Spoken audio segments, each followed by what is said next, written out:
мен келіннің арасындағы хайбайлар деген секілді. Мен білем енді келіндер көп мен ұната бермейді. Кім жақсы көреді, постоянно солар туралы айта бергесін. Кейбір жігіттер бар, осындай концертке әдейі әйелдерін алып келеді. Тұрсынбек бір осындай бір тақырып қозғаса екен деп жаңа. Мен әйелдер туралы тақырып қозғап отырсам, жігіттердің түрлері өзгеріп кетеді кәдімгі. Қарап отырмай түртіп қояды еще. Қарасаң әйелдердің ауыздары жыбырлап отырады. Өзіңе қарап алшы деген секілді. Жақсы, мен енді жаман болсын демеймін, бірақ бір сұрақ қойғым келіп тұр. Осы залда келіндер бар ма? Бір қолдарыңызды көтеріңіздерші.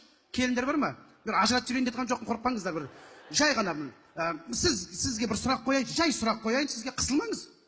Күйеуіңіз түнгі сағат 3-те келсе не деп қарсы аласыз? Просто жай ғана сұрақ. Қысылмай айта беріңіз, айқайлап айта беріңіз, тем более 3-те айқайлап айтасыз ғой енді, ол жасыратын несі бар. Не деп айтасыз? Қайдан келдің? Өте тамаша. Ол не дейді саған? Мектептен келдім дей ма? Жоқ, жақсы. Сіз не деп қарсы аласыз? Аман есен келдің ба? Да не может быть. Просто халықтың көзінше айтып отырған шығарсыз. Күйеуіңіздің өзі таңғалып отыр ғой. Менің әйелім бәйлі, мұн жақтағыма менікі деп жала. Жақсы, апа сізден сұрамай ақ қойын, атам қайда барады дейсің, түнгі сағат 3-те. Есік жауып келетін шығар әрі кеткенде. Жақсы, мен жігіттерге сұрақ қояйын.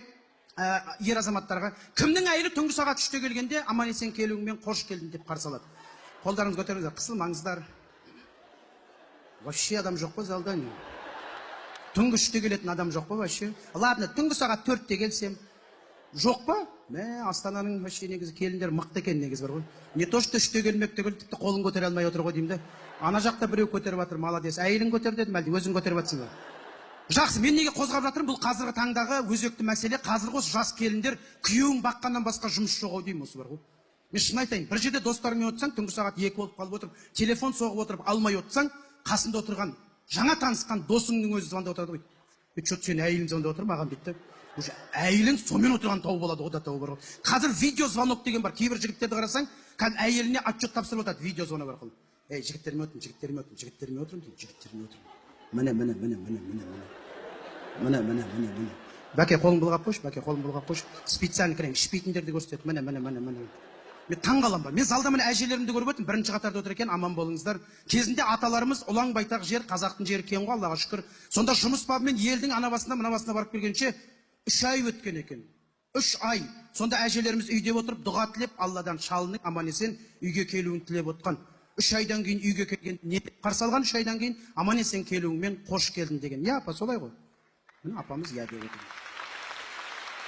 Ал сен қазір бар ғой, 3 айдан кейін келіп көрші. Просто 3 айдан кейін келіп көрші қазір. Әйел бала шағаң жоқ, бұлай тұрсын. Үйің жоқ атыңда, машинаң жоқ, дымсыз қалып қоясың қазір. Қазір көршілерден сұрап жүресің. Мына жерде мен үйім бар еді ғой, помните деп жана. Даже көршілердің өзі ұмытып қалған шығар. Ты кто такой деген секілді жа. Рас айтам. Мен мысал үшін қазір мына осы залда отыр, кезінде Совет одағы кезінде әкелеріміз енді жұмыс бабымен басшылар жұмсап жіберген кезде телефон жоқ, ескерте салатын. Сол кезде 3 күннен кейін үйге келгенде аналарымыз не деп қарсы алды? Жұмысың жақсы ма? Уайымдап кеттік қой, келуіңмен деп қарсы алды. Қазір бар ғой, мен қазір келіндер 3 күн былай тұрсын, түнгі сағат 3-ке дейін келмей жатсаң, дұға тілеп отыратын келіндер жоқ ау деймін қазір. Балалар, что-то папаларың келмей жатыр, алақандарыңыз жайыңыздаршы, бір дұға тілеп жіберейік. Яллам папамыз үйге аман есен келсе екен, сағат 3 болып қалды ғой, аман есен келсе екен, ялла тағала, осы біздің папамыз үйге аман есен келсе деп ататын қаз келіндер жоқ ау деймін қазір. Қаз дұға тілейтін келіндер жоқ, қаз сен сағат 3-ке дейін келмейсің ба? Қарға батады ғой сені бар ғой. Бір жерде өліп қалған, бір жерде вообще келмей қалған. Деп бар ғой. Ана SMS-ің өртеніп кете жаздайды ғой, телефоның бар ғой. Шошып кетесің қазір. Қазір 3 ай былай тұрсын, 3 күн былай тұрсын. Ойбай-ау, 3 сағат былай тұрсын. Қазір данный момент 3 пропущенный звонок, развод қазір.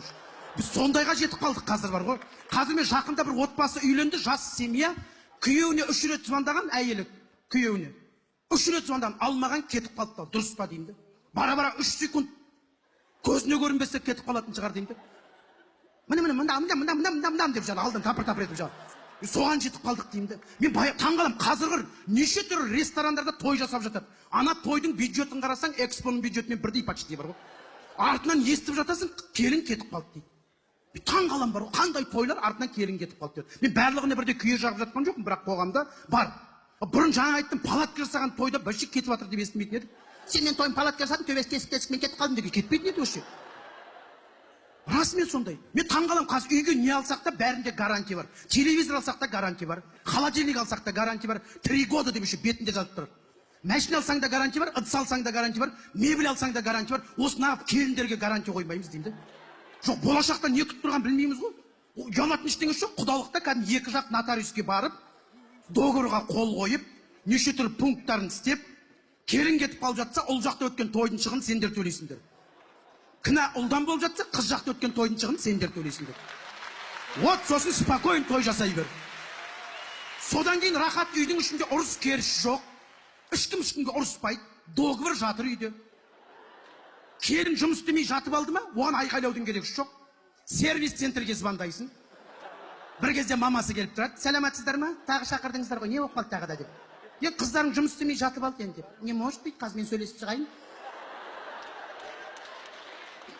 15 минуттан кейін мамасы шығады. Все, бір жылдай жұмыс істейді, есі үште хабарласып тұрыңдар, сау болыңыздар деп. И артынан қыз шығады жаңағы, шай ішесіздер ма деп, дым жоқ, ұрыс жоқ, керіс жоқ. Бұл заман басқа еді. Осылай жай ғана менікі қиял арман ғой. Әр шаңырақта береке болса, елдің ішінде